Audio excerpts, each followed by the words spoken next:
To kick off the program, I'd like to invite our keynote speaker to the stage. And we have the Eastern Manager of Tesla Motors. We're bringing a little bit of Silicon Valley here to Shanghai. Of course, Tesla started in Silicon Valley and now is introducing the car to China. So I'd like to welcome Dan to the stage to tell us about the strategy of how Tesla is going to be introduced here in China and what the goals are. So Dan, why don't you come up here and you can join me. Go ahead. Thank you, Rebecca.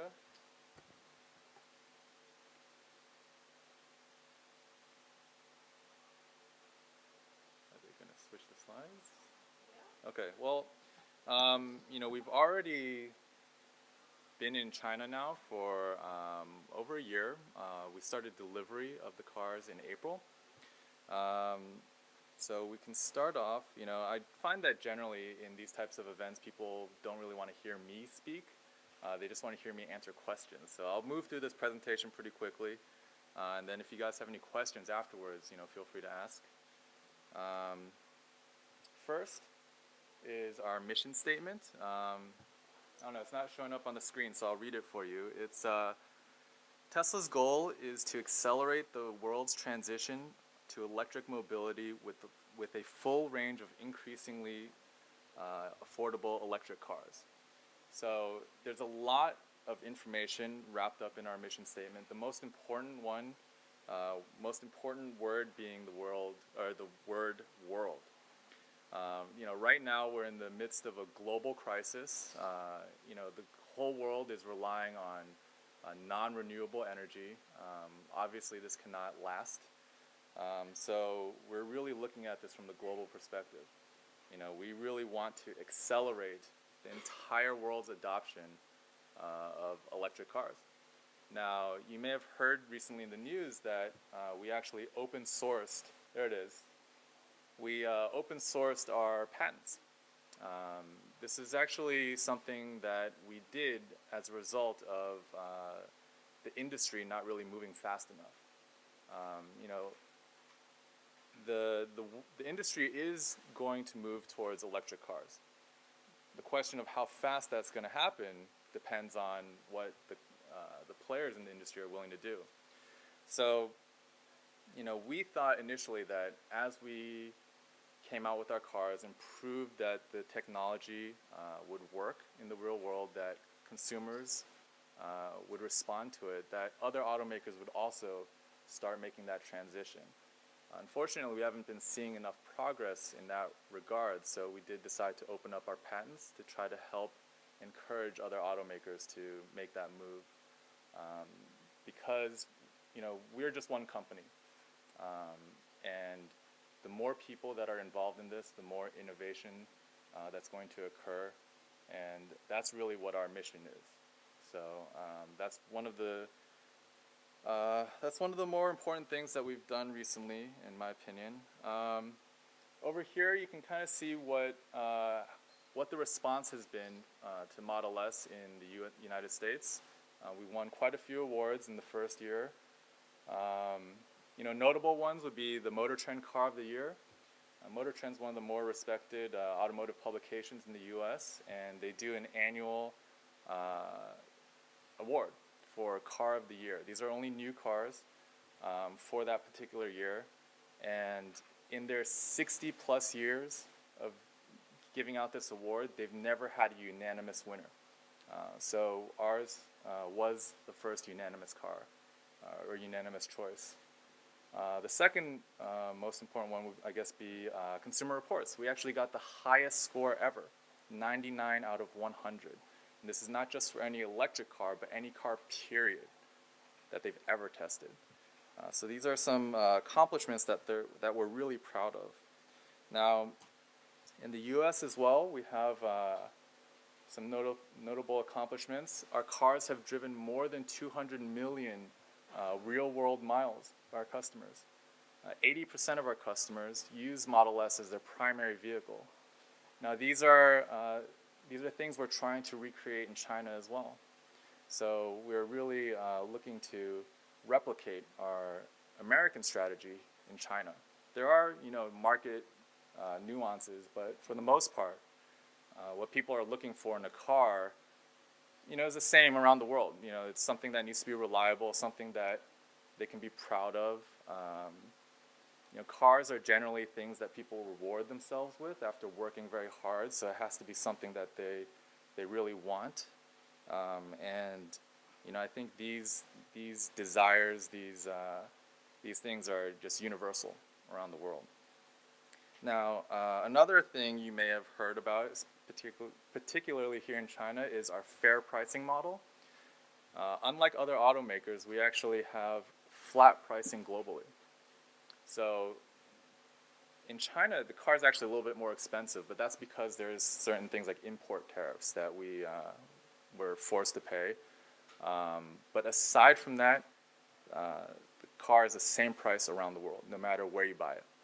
What that means is Tesla, as a company, we make the same amount of money, no matter if we're selling it to an American customer, an Australian customer, a European customer, or a Chinese customer. This is also something that's very different compared to other automakers. Most of the other players, they actually will raise the price quite significantly and make much more money on a particular model sold in China versus elsewhere in the world. That's because they know there are quite a few wealthy people in China willing to pay these markups, but us as a company, we felt like that was not fair, so we introduced our fair pricing strategy. Now over here you can see what really makes our car so innovative. Well, the red piece at the bottom is our battery. That's kind of the star of the show. But aside from that, you can see how simple the rest of the car is. Literally everything you see under there, that's everything that drives the car. So in terms of things like simplicity, reliability, these are some very important attributes to cars for most people. We are extremely reliable. Our entire drivetrain, just about a dozen moving parts total.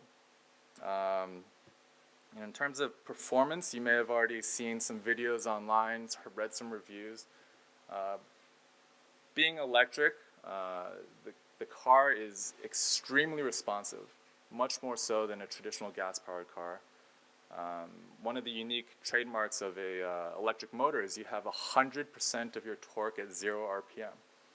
So it's something that you cannot replicate in a traditional internal combustion engine motor. Now, here you can kind of see some of the details of our car, of our powertrain actually. On the left side is the batteries. That's really what is the underlying technology in there. Now, the unique thing is that we are actually using an industry standard size for our battery cells. It's called the 18650. These cells are used in things like laptop batteries, other applications, but it's an industry standard size. What makes that important is, or what's important about that is, we're not relying on a single manufacturer for our batteries. Of course, we work with our partner, Panasonic, to develop the chemistry inside the batteries, but we're not relying on or we're not totally reliant on one company for the basis of our car. For example, if Panasonic were to go bankrupt, which, hopefully it won't, but we could go to another company for something like that. Towards the right side, you can see really how simple the car is. We basically have a battery pack. We have the drive unit, which is the same for all three images on the right. It consists of our inverter, it consists of our motor and our gearbox. Because it's electric, our gearbox only has one gear. There's no need for a transmission. You don't have to shift in the car. That also lends the reliability, the simplicity, and also the ride comfort in the car. Now, the question is, how do you sell something like this to someone that's used to driving a regular car, or generations of people that have been used to driving a regular car? Well, the most important thing is education. When people are buying something that's so new that they don't really understand, especially something that they use every day, something that they need to rely on every day to get to and from work, to go out, to meet friends, as well as something that's so expensive. You know, usually a car is a person's or a household's second most expensive purchase. You know, they really need to trust this item. Now, when you're trying to fundamentally change that item, there's a lot of hurdles you need to overcome in terms of education. So that's why our sales model is really unique. We sell directly to the customer. We don't rely on franchises, you know, the dealership model like you have with other automakers. We set up our own retail outlets, similar to what Apple has done, and we sell directly to the customer because we need to be in control of that education process. We train all of our employees, all our customer-facing employees, to really understand everything that you see here and understand why it's better than a traditional car. And only through education will customers really start to understand where the benefits of going electric are. Also, a big part of that is dispelling myths. You know, there's certain myths that people have about electric cars. For example, it's going to be a huge pain to charge my car. Well, the reality is, you know, most of the time you're charging at home. It's kind of like a cell phone. You never really have to look for a place to charge outside of your house if you've got a good, convenient place to charge. The only time you really have to do that is if you're going on a really long road trip. So, for example, right now, today, on the left side, you'll see our map of superchargers. These are extremely fast charging stations that will fully charge a Model S from 0 to full in just about an hour, a little over an hour. On top of that, they're absolutely free, and they're free for life for all of our customers. So if you take a look at the map in the US, by 2015, end of 2015, you'll be able to pretty much take a road trip anywhere you want in the country for free. And it's also free for life. The reason why all our charging stations are free are because they're powered solarly. So on top of all our charging stations, we have solar panels, and that means the energy is also free. It's renewable. We're not relying on coal-fired power plants for this type of energy. Of course, we wouldn't be a true automaker if we only had one model. So our next model is called Model X. This is a SUV.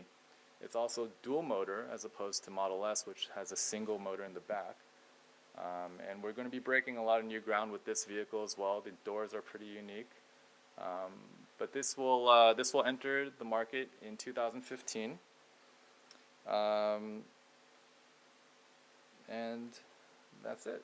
We have a car downstairs, as Rebecca mentioned, so please go take a look at it. We'll open it up so everyone can sit inside and check it out and really see how cool it is. Good. How many of those supercharging stations do you have in China right now?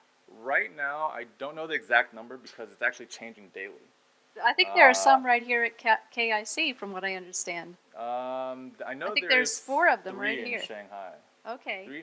So we have a couple different types of chargers. We have supercharging, which is really fast. Yeah. It's really what you want to use if you're going on a road trip, that kind of situation. And then we have something called destination charging. So for example, once you're in your destination city and you're spending the night, then you have all night to wait. So you don't need a 1-hour charge. You could live with a 3-hour, 4-hour, 5-hour charge. So those slower types of chargers, we already have over 100 throughout China. We've worked with a lot of partners like shopping malls, hotels, restaurants, things like that. China Unicom actually most recently announced a deal with us. They're setting up those charging stations at all of their retail outlets. Okay. So what's your biggest challenge in entering the China market then? Biggest challenge, I'd say it's really that education. You know, it's similar to what we faced in the U.S. You know, I started about 2.5 years ago at Tesla in LA before Model S had even come out. So the way I like to describe it to people is, you know, I would go to weddings back then, and people would ask me, "What do you do?" And I'd say, "I work at Tesla." And they say, that sounds great. Have a nice evening. You know, now when I go to weddings and I tell people I work at Tesla, they say, "Oh my God, you work at Tesla? Let's talk all night long." So it's been, you know, that's actually been one of the most rewarding parts about being with the company, seeing that shift in perception. And it's a slow process, but you know, it's something that needs to be done before people will accept this new technology, this new product. So, How do you think the China market will compare in size to the U.S. market? well, you know, we hope it'll be bigger. There's certainly a lot of potential here. You know, we know there's a lot of money in China right now. So somebody will have a Ferrari and also a Tesla in the garage? Sure, there's certainly those types of people Yeah. that have multiple cars. But, you know, our true customer is really the one that sees all those benefits. You know, sees the convenience, the reliability, you know, that type of stuff. You saw on the slide that 80% of our customers use Model S as their primary vehicle. So, you know, there's certainly some wealthy people there that just want to add it to their collection, their stable of cars. But for a lot of people, the people that really need to consider things like safety, value, comfort, these things, you know, that's where the education has to take place. For people that have a lot of money, they don't really need to know what's different about the car. They can just buy it on a whim. And what's the price? So in China, it's just over 640,000 RMB. In the U.S., it's about $70,000 U.S. So the price difference there is all import tariffs. Like I said, with our flat pricing strategy, it's the same globally. So that difference you see there is all tariffs. And the technology is all U.S.? That's right. Okay, no China in there. Oh no! I mean, I'm sure there's some suppliers in there, but yeah. Okay, good. All right, let's open it up to questions from the audience. Any questions from the audience? All the way in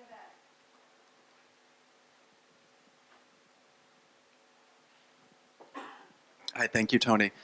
You mentioned that in the mission statement that to be kind of like in the mass market, not just, you know, it's kind of like the rich guy's toy at the moment. When is that shift expected to when it can really make an impact on the mass market habits? Sure. So our upcoming car, the Model X that I showed at the end, that's built off the same platform as Model S. So it's going to be around this, you know, similar price, maybe a little bit more since it's a larger vehicle, dual motor, all-wheel drive, things like that. But the true game changer is going to be what's called our third generation platform. And that's going to debut in about 3 years, I'd say, 2017 or so. That's going to be called Model 3. And it's going to be a smaller car. Maybe, you know, Model S right now is kind of splits the difference between a 5 and 7 Series BMW, and it's priced accordingly. Model 3 is going to be more like a 3 Series BMW, and it's going to be priced accordingly as well. The unique thing about Model S in China is that it's actually, relatively speaking, more affordable. Even though the actual price is more expensive, because other automakers, you know, will inflate the price of their cars. In the U.S., for $70,000, you're looking at almost a 7 Series or a really high-end 5 Series. Here in the U.S., for $640,000, you're looking at, you know, something a little bit cheaper. So, relatively speaking, it's more affordable in China. Okay, well, if you haven't seen it yet, the car yet, it's downstairs, right outside the entranceway, so you can meander down there a little bit later and check it out. But thank you, Dan, very much for being here. Thank you. And I understand he's a car enthusiast from way back, a journalist who was writing about cars, and now he's helping to launch cars. So life after journalism. Thanks, Dan.